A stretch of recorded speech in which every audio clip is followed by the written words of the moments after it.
Germanton Hospital pioneers in world-class orthopedic cardiology and multi-specialty care. Top 3 in Hyderabad, top 10 in South India. Attapur, Hyderabad. కానీ దాసరి గారి దగ్గర మీరు అసిస్టెంట్గా ఏం చేయలేదు, ఇలా చేయలేదు. కానీ మీ గురువు గారు అంటే ఇండస్ట్రీ గురువు అండి ఆయన. అదే ఇండస్ట్రీ గురువు, ముఖ్యంగా డైరెక్టర్లకు కూడా అందరికీ గురువు. కానీ అందరికీ నా గురువు అని నాకు తండ్రి లాంటి ఆయన, గాడ్ ఫాదర్ అండి ఆయన. ఓకే ఓకే ఓకే అంటే బాగా అడ్వైస్ చేసేవాళ్ళు, ఇలాంటిది అలాంటిది ఇంటి దగ్గర. అంటే ఆయన మినిస్టర్ అయిన కాడి నుంచి ఆయన కాలం చేసే వరకు పక్కనే ఉన్నాను సార్. ఆయనతో భోజనం, ఆయన పక్కనే ఉన్నాను. కష్టసుఖాలు మాట్లాడుకో ఎన్ని చాలా బాగా ఉంది. కష్టసుఖాలు అన్నారు కాబట్టి సుఖాలు పక్కన పెడితే సుఖాలు అందరూ చూశారు. ఆయన బాగున్నప్పుడు ఆయన ఇంట్లో డైలీ 100 మంది చేయలు గడిగేవారు. అవునండి. ఆయన బాగాలేనప్పుడు కనీసం 10 మంది కూడా రాలేకపోయారు. తప్పండి అది, అని బయట ఉంటుంది టాక్. తప్పండి. చనిపోయినప్పుడు ఎంతమంది వచ్చారు చెప్పండి? చనిపోయినప్పుడు ఎంతమంది వచ్చారు? అయ్యో, ఇండస్ట్రీ అంతా వచ్చారండి. అవునా? ఒకసారి వీడియో చనిపోయినప్పుడు చూస్తే అర్థమవుతుంది. ఒక ఎంజీఆర్ గారికి వచ్చినట్టు, ఎన్టీఆర్ గారికి వచ్చినట్టు రాలేదండి, అంతమంది రాలేదు. కానీ జనం అందరూ వచ్చారు. ఇండస్ట్రీ గురువు అన్నారు కదా, ఇండస్ట్రీ గురువు సార్. ఇప్పుడు ఎలా అంటే మీరు ఫుడ్ తర్వాత 10 మంది కూడా కదండి, ఆయన చచ్చిపోయి రోజు వరకు కూడా 70-80 మంది ప్రతిరోజు భోజనం చేశారు సార్. అది మాత్రం దీంట్లో నేను కళ్ళ ముందు నేను చూశానండి. దాంట్లో తేడా లేదు. ఏ రోజు డబ్బు గురించి ఆలోచించలేదు ఆయన. డబ్బు లేనప్పుడు కూడా ఆ 100 మంది, ఆ 70 మంది భోజనం చేసేవారు. అది మాత్రం కన్ఫర్మ్, దాంట్లో తేడా లేదండి. ఎవరన్నా చెప్తే నమ్మొద్దు మీరు. భోజనాలు ఆర్థికంగా ఇబ్బంది పడ్డారు ఆయన. అంటే సార్ ఇప్పుడు ఆర్థికంగా ఇబ్బంది పడ్డారు అంటే ఆయన స్వర్ణయుగం అనుభవించాడు సార్. ఈ మినిస్టర్ కాకముందు అంత స్వర్ణయుగమే కదా సార్. అవునవును. ఆ తర్వాత మినిస్టర్ అయ్యారు. ఏదేదో రకరకాలుగా చెప్పారు, ఆయన చెప్పిన అబద్ధాలండి, అదేం కాదు. సినిమాలు తీయట్లేదు, సినిమాలు తీసి గ్యాప్ వచ్చిన తర్వాత మళ్ళీ అందరికి భోజనాలు పెడతారు, డబ్బులు కావాలి, ఫ్యామిలీ పెడతాకి డబ్బులు కావాలి కదా సార్. కాబట్టి బ్రహ్మాండమైన సైట్, మద్రాసులో ఉన్న సైట్లు అమ్ముకుంటూ వచ్చారు ఆయన. దాంతోనే చేశారు. ఓకే, ఒకటి సార్. పద్మ గారు చనిపోయి బార్డర్లు అయిపోయారు. పద్మ గారు పోయిన తర్వాత 2 సంవత్సరం 8 మాసాలు ఎంతో ఆయన సన్ చూడలేదు, ఇంట్లోనే ఉన్నారు. ఓకే. ఆయన ఎప్పుడు ఉదయం స్నానం చేసి కింద హట్లోకి వచ్చేస్తారండి. హట్లోకి రాదు. 1 year 8 months ఎంతో హట్లోకి రాలేదు. నేనే బలవంతంగా కిందకి 2 రోజులు తీసుకొచ్చాను. ఆ తర్వాత మెల్లమెల్లగా అలవాటు చేసామండి.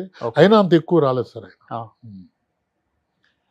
బట్ ఏంటంటే అది వేరండి, ఆ పద్ధతి అదంతా వేరు సార్. అది ఈ వీళ్ళకి వచ్చిందా వాళ్ళకి వచ్చిందా అని అనలేము కానండి, ఆ పద్ధతి వేరు. ముందు నుంచి అంతేనండి, ఆయన జీవితం అలాగే వెళ్ళిపోయారు హ్యాపీగా. కానీ దాసరయ్య గారు చనిపోయిన తర్వాత ఇండస్ట్రీకి చెప్పాలంటే గురువు కోల్పోయారు అనేది ఒకటి ఇప్పటికి ఉంది. అది నేను నో చెప్పను, ఎందుకంటే ఆయన ప్రతిదీ ఆయన తల మీద వేసుకుంటాడు. ఇది నా ఇంట్లో ప్రాబ్లం కదా, ఎవరింట్లో వచ్చినా వీళ్ళని పిలవటం, పంచాయతీ చేయటం, వాళ్ళకి న్యాయం చేయటం. 365 రోజులు తలుపు ఎప్పుడు కావాల్సిన రాత్రి 1 గంటకు ఫోన్ చేసి మా ప్రింట్లు వెళ్ళలేదు అంటే ప్రింట్లు పంపించిన రోజులు చూసా.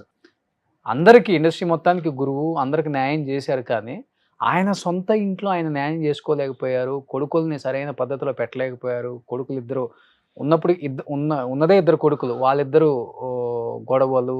తండ్రి చనిపోయిన తర్వాత ఒక కొడుకు ఇంటి పైన గేటు దూకి లోపలికి వెళ్ళి ఈ ఇల్లు నాకు సొంతం అని చెప్పేసి చిన్న కొడుకుతో గొడవ పెట్టుకుని చూసాం. ప్రభు గారు ఆయన పేరు అనుకుంటా, పెద్ద ఆయన పేరు. అంటే ఇద్దరు ఆస్తుల కోసం చాలా గొడవలు ఆడుకున్నారు. ఏమైపోయినాయి ఆస్తులని ఒకరినొకరు నిందించుకోవటం. ఏంటి సార్ అసలు ఆ ఫ్యామిలీ? ఇదంతా ఎవరన్నా చూసింది చెప్పారా, రాసింది చెప్తున్నారా మీరు? ఇప్పుడు ఆయన ఇల్లు దూకిన మాట వాస్తవం కదా. అది సార్ ఇప్పుడు రాయాలంటే ఎన్నైనా ఉంటాయి. ఈయన వెళ్ళాడు, వాచ్మెన్ లేడు. ఓకే, జరిగింది నిజం చెప్తున్నా, వాచ్మెన్ లేడు. వీళ్ళు పెద్ద ఇల్లు కదండి, తాళం వేసేది, తలుపు తాళం వేసి ఎక్కడో ఉన్నారు. ఎన్నిసార్లు కొట్టినా తీయలేదు.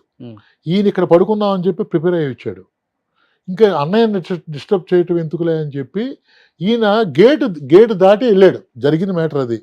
దాన్ని మనోళ్ళు ఇద్దరు గొడవ, ఆయన వచ్చాడు, పెద్ద ఆయన వచ్చారు, అడిగితే ఏరా ఏంటి నువ్వు తలుపు తీయండి రా, ఇదే జరిగింది వాళ్ళ మధ్యన. కానీ దీన్ని గోడ దూకాడు, కొట్టుకున్నారో తిట్టుకున్నారో అన్నంత వరకు వచ్చారండి. అది మాత్రం అబద్ధం అండి, నిజం కాదు. నిజం ఓపెన్గా చెప్తున్నా. ఇంకోటి, దాసరి గారి ఇంట్లో ఏ రోజు గొడవలు లేవండి. అనుకుంటారు కానీ బయట చెప్తారు కానండి. ఏదన్నా చిన్న మ్యాటర్ని పెద్ద చెప్పేవారు సార్. ఇప్పుడు ఏ తండ్రి ఏ కొడుకును మందలించడు, ఏ కొడుకు తండ్రి నాకు ఇది కావాలని అడగడు. అది రియల్ గా జరిగినాయే తప్పండి, దాంట్లో గొడవ రియల్ గా ఏం జరిగింది? లేదండి, ప్రాపర్టీస్ దగ్గర గొడవలు లేవా? ఏమీ లేదు సార్.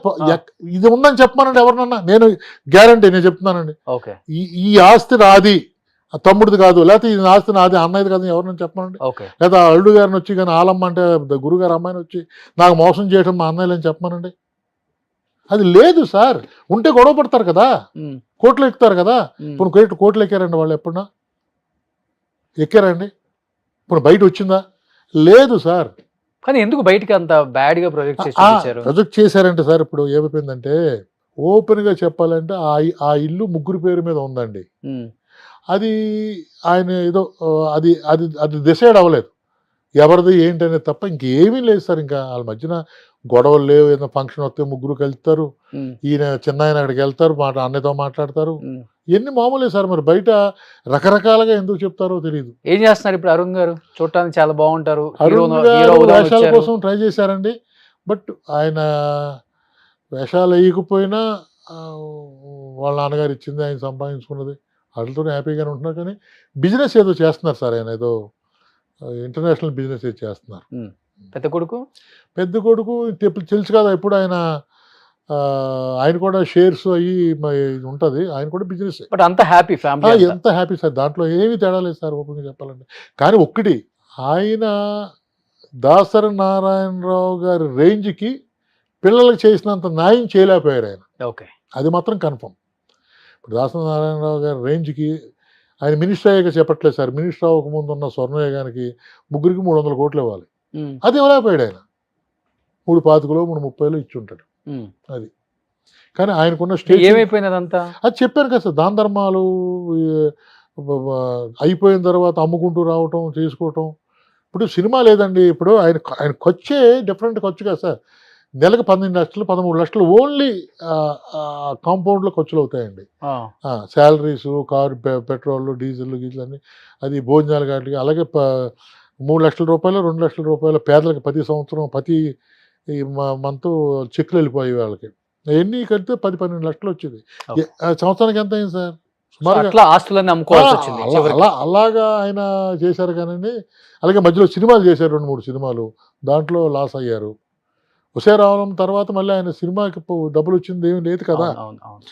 అలాగా సినిమాలు చేశారు, లాస్ అయ్యారు. తర్వాత ఎన్ని లాస్ అయినా ఏమి లాస్ అయినా ఆయన 80-70 మందికి భోజనం మానలేదు, ఆయన ఇచ్చి ఇది మానలేదు, ఆఫీసు మెయింటెనెన్స్ మానలేదు, ఆ 3 కార్లు మెయింటెనెన్స్ మానలేదు. తప్పదు కదా. అప్పుడు సినిమా వాళ్ళకి ఒకసారి అలవాటు అయితే ఇంకా పోదు. ఎప్పుడు సినిమా వాళ్ళకైనా సార్, ఇప్పుడు కూడా ఇప్పుడు వాళ్ళు చాలా ఈజీగా తప్పించేసుకుంటారు. సంపాదిస్తున్నారు, ఇది సంపాదిస్తున్నారు. ఎథిక్స్ కూడా ఇప్పుడు అంతే సార్. పాత మనుషులు ఇంకా అలాగే ఉంటారు సార్, దాన్ని మనం ఏం చేయలేం. అంతే. కానీ వన్ ఆఫ్ ద రీజన్ అంటే హెల్త్ రీజన్ ఆయన చనిపోవటం. అంతే కదా సార్. అంతేనా? కిడ్నీస్ ఫెయిల్, కిడ్నీ కదండి. ఎవరు ఆయన బెలూన్ వేయించుకున్నారు సార్. ఆయన బాడీ తగ్గడం కోసం అది వేసినప్పుడు చిన్న వికటించింది అది, దానివల్ల ఆయన్ని పోవడం కారణం అండి. హెవీ ఫుడ్ తినకుండా అంటే సార్ అది బెలూన్ కొత్తగా వచ్చింది, ఆయన బెలూన్ వేయించుకున్న 6 నెలలకి తీసేయాలి. ఆయన 4 కేజీలు తగ్గారు. బెలూన్ వేయించుకున్నారు 4-5 కేజీలు తగ్గారు. అది తీసేశారు. తీసిన తర్వాత మళ్ళీ వేసుకోవడం కోసం వేసుకున్నారు. ఆ మళ్ళీ వేసుకున్నప్పుడు దానికి చిన్న చిన్న ప్రాబ్లమ్స్, మెడికల్గా ప్రాబ్లమ్స్ వచ్చి వికటించిపోయారండి. లేకపోతే ఇంకా ఆయన ఇంకో 15 సంవత్సరాలు ఉండండి. చూడండి. అవునండి. కానీ సోకాల్డ్ కొంతమంది పెద్ద హీరోలకి దాసరి గారు అంటే పడేది కాదు, కొంతమందికి అప్పుడు పడేది కాదు అంటే అంత బయట చెప్పుకుంటామేమో అంటారు సార్. మొన్న కూడా అడిగారు నన్ను, పడేది కాదంటే ఎవరున్నారు చెప్పండి, పడిన పేర్లు చెప్పండి కొన్ని. అంటే బయట చెప్పుకునే వాళ్ళ పేర్లు ఎవరు? మొన్న కూడా అడిగారు నన్ను, ఇలా దాసరి గారికి బయట వాళ్ళకి పడుతుంది. శోభన్ బాబు గారితో సినిమా చేశారు, రామారావు గారితో సినిమా చేశారు, ఎన్టీ నాగేశ్వరరావు గారితో సినిమా చేశారు, కృష్ణ గారితో చేశారు, ఇంకేంటి పడంది? ఆ తర్వాత వచ్చిన హీరోలతో పడేదే కొంతమంది. ఎవరున్నారండి ఆ తర్వాత వచ్చిన హీరోలు? మీరు అన్నారు కదా, శ్రీకాంత్తో చేశాడు, శ్రీకాంత్ గారితో చేశారు, జాజ్ బాబు గారితో చేశారు, చిరంజీవి గారితో లంకేశ్వరి చేశారు. మరి ఇంకా ఇప్పుడు గొడవలు ఉంటే సినిమాలు చేయరు కదా సార్. సినిమాలు చేసి తర్వాత ఎప్పుడుకో కదా జరిగింది ఇప్పుడు ఇవన్నీ. ఇప్పుడు మీ మనసులో ఉందని చెప్పండి, అడగండి. మనసులో ఉందని కాదు, మీకు తెలియదా దాసరి గారి చుట్టే ఉన్నాను, ఆయన ఆత్మలో నేనే ఆత్మ అన్నారు కదా. డెఫినెట్ అండి. మరి ఆయన ఎవరిని తిట్టున్నా తెలియదండి, ఆ. అది ఓపెన్. ఇప్పుడు ఎవరిని ఉంటే చెప్పండి. ఒక స్టార్ హీరోకి ఆయనకి కొంచెం డిఫరెన్సెస్ అది వచ్చాయి. అదే మీరు అనేది. నిన్న అదే కూడా దాంట్లో వైరల్ చేశారు. ఆ. చిరంజీవి గారికి ఆయనకి గొడవ అంటారు. ఎందుకు గొడవ ఉందండి అసలు? ఎందుకు? వాళ్ళిద్దరికే ఉంది నిజం. అదే అబ్బా మీరు నిజంగా నాకు తెలియదు సార్. సార్ అన్ని చెక్ చేసుకున్నప్పుడు మీరు అంటున్నారు కదా సుప్రీం హీరో, పెద్ద హీరో పెద్ద గొడవ hero అని అని అన్నారు, అని అడిగారు నన్ను. ఆ. నేను దానికి సమాధానం చెప్పాను. ఎక్కడ నేను ఉన్నాను చెప్పుడు లేదు అసలు. వాళ్ళది గొడవ అనేది లేదు, మాట అనుకోవట్లేదు, అసలు ఆ టాపిక్కే లేదు. మరి ఆ టాపిక్ ఇప్పుడు గురువు గారు మంచి గౌరవం కూడా ఇస్తారు ఆయన. అవునండి. ఆయన ఏంటి సార్, ఆయన ఇంటికి వచ్చి భోజనం చేశారు, ఆయనకి ఇష్టం అని చెప్పి రాములు తెప్పించారు, ఇద్దరు కూర్చొని భోజనం చేశారు. మరి ఇంత జరుగుతుంటే, ఇంత జరిగినప్పుడు ఇద్దరు గొడవ అంట, ఇది ఇదంట అంటే మనం ఇంకా నేనేం చెప్తాను సార్? ఆయన పక్కన ఉన్న ఆయన ఎప్పుడు నోట్లోంచి సార్ ఒక్క మాట చెప్తున్నాను సార్, దాసరి గారు 2:30 వరకు సినిమాలు చూసేవాడండి.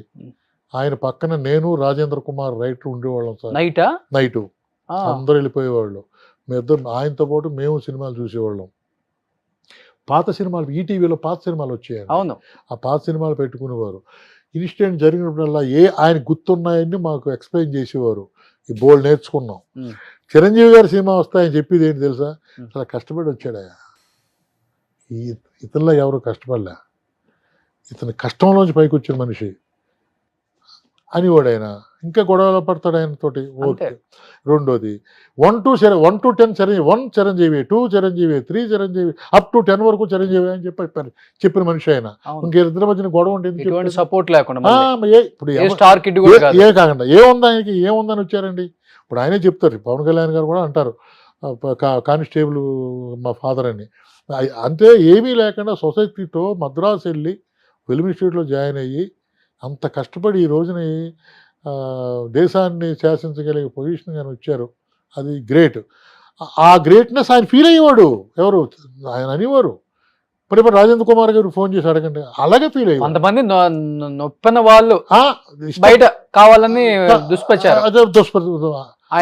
డిఫరెన్సెస్ ఉన్నాయి అని అంటారండి. ఇంకోటి, ఇప్పుడు అరవింద్ గారు ఫస్ట్ సినిమా ఈయన దేవుడి దిగి వస్తే ఫస్ట్ సినిమా ఈయన బ్యానర్ ఓపెనింగ్. ఫ్యామిలీతో బాగా క్లోజ్ అండి, ఒకే ఊరు కదా. అవును. మరి ఎలాగా గొడవలు పడతారు సార్? అంటే రకరకాలుగా చెప్పు. మీరు వచ్చింది కూడా అట్నుంచేనండి?